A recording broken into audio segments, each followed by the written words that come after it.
Welcome back to the channel. And now that we've talked about the good teams in terms of the trade deadline, I think it's time, and rightfully so, to talk about the bad teams. Welcome to the tank video. Now, this has kind of been a new phenomenon in the last few years. The draft lottery is, trying your best to lose, to sell out, to trade away all your good guys, and to lose as much as possible to get the next coming of Christ. This year, the teams will be praying that Commissioner Tatum will be pulling out their envelopes, opening it up and seeing your logo there. Your entire season comes down to a bunch of accountants in New York City spinning ping pong balls. And this year, you'll be praying to the gods that are the French. Victor Wembanyama is your guy. After that, Scoot Henderson too, and then after that, a bit more of a mosh pit. The Thompson twins. You've got Cam Whitmore. You've got Brandon Miller. Maybe. But yeah. So I thought we'd talk about the teams here. The worst schedule the rest of the year in terms of the tank. The current tank standings as it stands here on Friday the 24th is Houston 1, San Antonio 2, Detroit 3, 4 is Charlotte, 5 Orlando, 6 Indiana, 7 Chicago, which goes to Orlando, 8 Lakers goes to New Orleans, 9 Portland, 10 Oklahoma City. They're tied with Washington, but that's just all we'll do right now. Now, what is a tank? So you gotta, not only do you have to have your team stink, you have to try to develop your young players, make it look almost like it's good. You have to have these sign your cap space because you got to use your cap space in the NBA. You can't just not sign anyone. And in order to do that, you're going to sign players that you're not really going to use long term, that you're going to try to trade at the deadline. Now, that'd be like, Trevor Reeves is always a good one. He'll sign some crazy deal with some team, and he'll either get bought out or he'll get traded to somewhere. Like, you see a lot of these guys like Mason Plumlee got traded from Charlotte. A few other guys like that. The Pistons should have traded some players. They did not. So we look at this, and it's like, okay, so what is your long-term deal? Are you one guy away? Are you trying to get as many picks as humanly possible, like the Thunder? If you look at the Pistons, it's almost like, okay, they're building, like, if we get Wembanyama or Scoot, can we compete next year? Because why would you keep Bojan? Why would you keep Alec Burks, Noel? These are the guys you thought you could mortgage and get some picks back and just build up that arsenal of picks to either use, like the Thunder, or just have a billion of them and just throw them at people to get players, like the Cleveland did to get Donovan Mitchell. We saw the Timberwolves do to get Rudy Gobert, the Suns to get Durant, Mavs to get Kyrie, etc., right? So, you look at the remaining schedule. Who's got the easiest schedule the rest of the year? It's Cleveland, but it doesn't matter. I'm talking about the tank. So it'd be Detroit has the far easiest schedule the rest of the year. There's a lot of very important tank matchups. We play the Rockets. We play the Hornets twice, the Magic once, which was last night. I don't know if that's still updating it, but we lost last night. Big loss. We have the Pacers 3 times, the Bulls twice, and the Blazers once. Now, a lot of the teams with the expanded play-in, more teams are going to try more.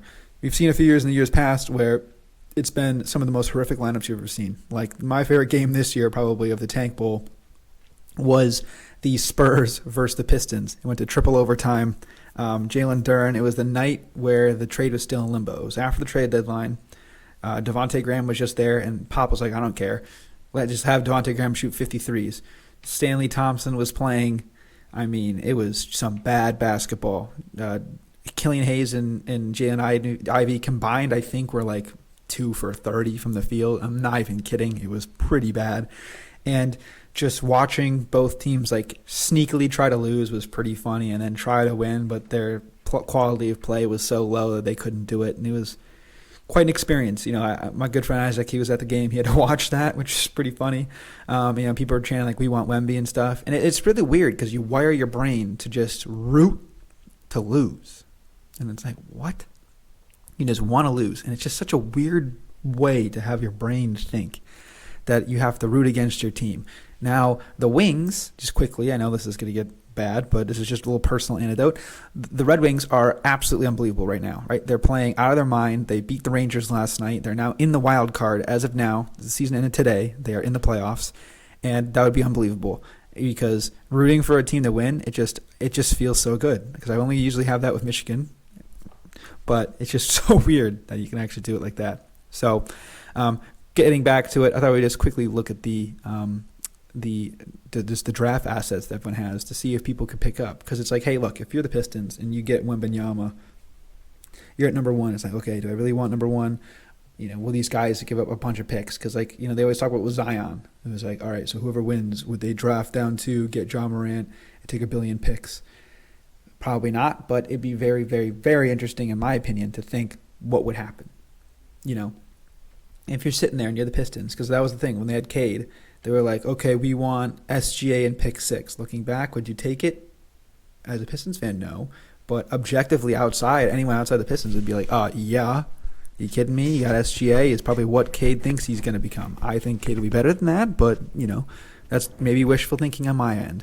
So if you had Wembanyama, what would it take for you to give up? If, I guess the Nets, they're a team I always talk about, they have about 100 picks. If they come at you and go, hey, we have the Suns and we have the Mavericks and we have our own and we've got some Rocket swaps from James Harden, we're going to throw 100 picks at you.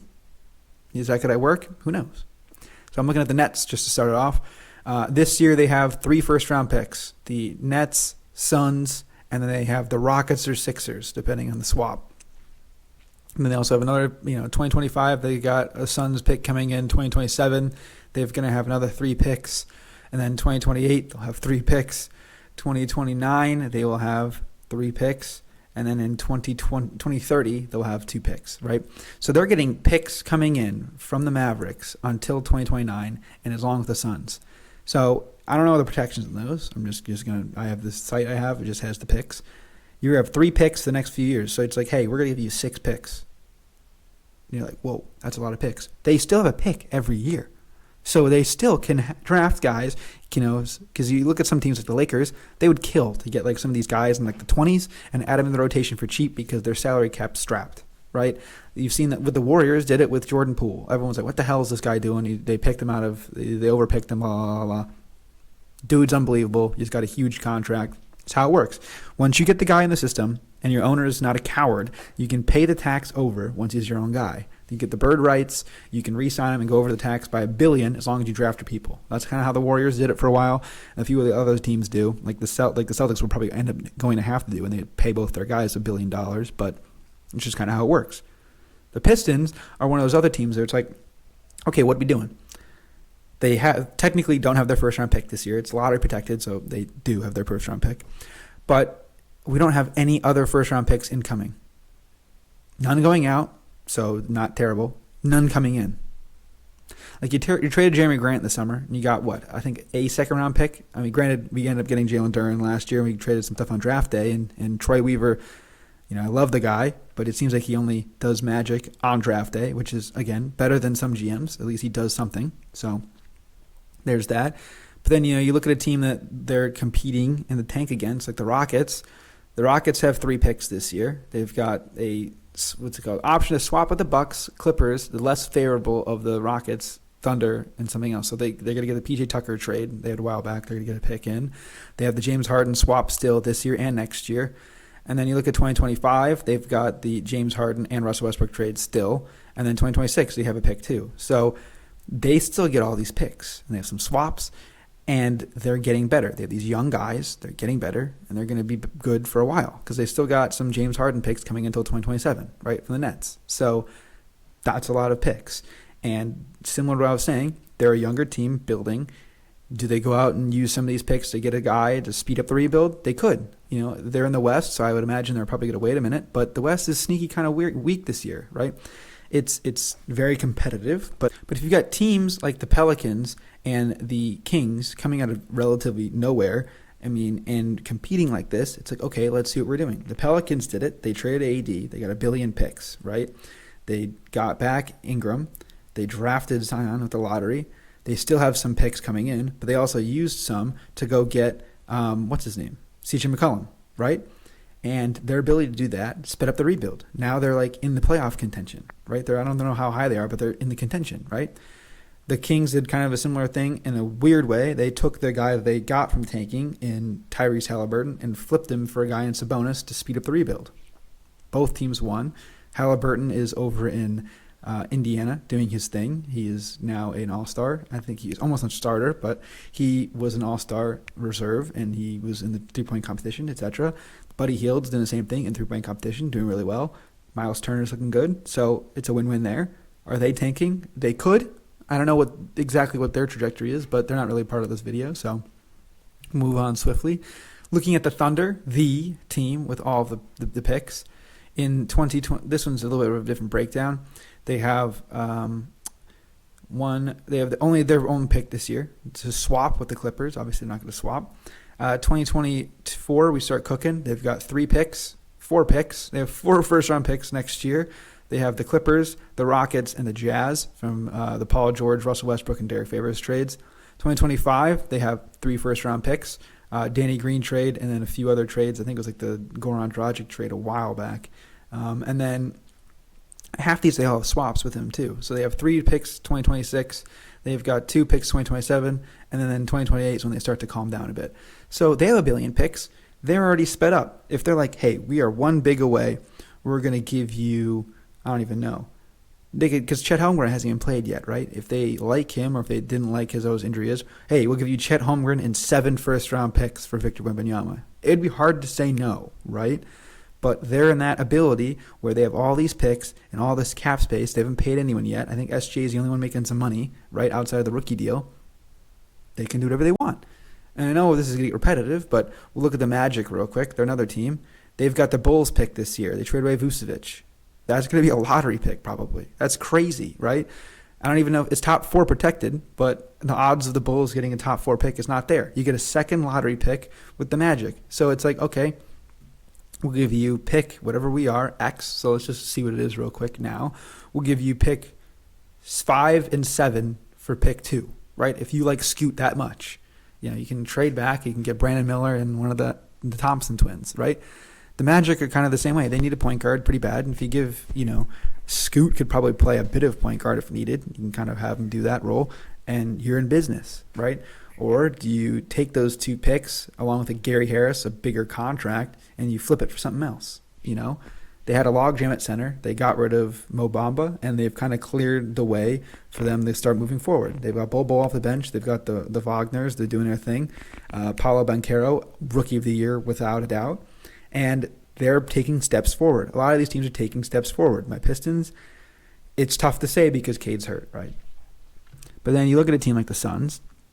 They've got no picks. And I want you to go back 5-6 years ago and tell me the worst franchise. And you would probably say the Kings or the Suns. Both are in the top half of the West right now, 5 years later. And there's a lot of teams that stay at the bottom and stay at the bottom.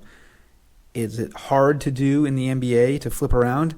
Kind of. Is it, relatively speaking, easy? And in the way that if you hit once on one draft pick really good, you're probably set. They got Devin Booker, and they've kind of gone from there, right? They brought in Chris Paul. They drafted DeAndre Ayton again from sucking. And then what do we need to do? I don't know. Let's just trade for Kevin Durant. Unbelievable. There's a reason for that. It's kind of the owner, and that'll be a future video down the line. One of the hardest positions to replace in the sports, the owner. That'll be a video going down. But again, they just were like, hey, we suck. We stuck to the plan. We acquired assets, a lot of them. And we packaged them all into Kevin frickin' Durant. Being able to trade for a guy that level with a team that's already good is crazy. The Suns, obviously got killed by Luka last year, but they were a top 4 team in the West last year, right? They won a playoff series, and then what happened? Ran into the buzzsaw that is Luka Doncic, and they're like, all right, let's just upgrade with, Kevin Durant. The ability to be able to do that is because they tanked efficiently and long enough, and they have all these assets. Obviously, look at the Sixers. They're the tank team. They got Ben Simmons out of it, who's not nearly as good as he was, whatever. But they got Embiid. That's what you need. You build around Embiid, and you're fine. That's the little bit of resurgence I got from my good friend Tyler about the Pistons having 100 centers on the roster. Kings are kind of the same thing, right? They've got they kind of went all in. They've got their own trend. They've gotten rid of 1 or 2 picks to kind of get some guys, but they still got enough picks where they can go forward and flip them all around. And then looking at the last 2 teams, the big ones here, you've got the Spurs, who got a pick coming in from DeJounte Murray. They've got a pick coming in next year for Jakob Poeltl.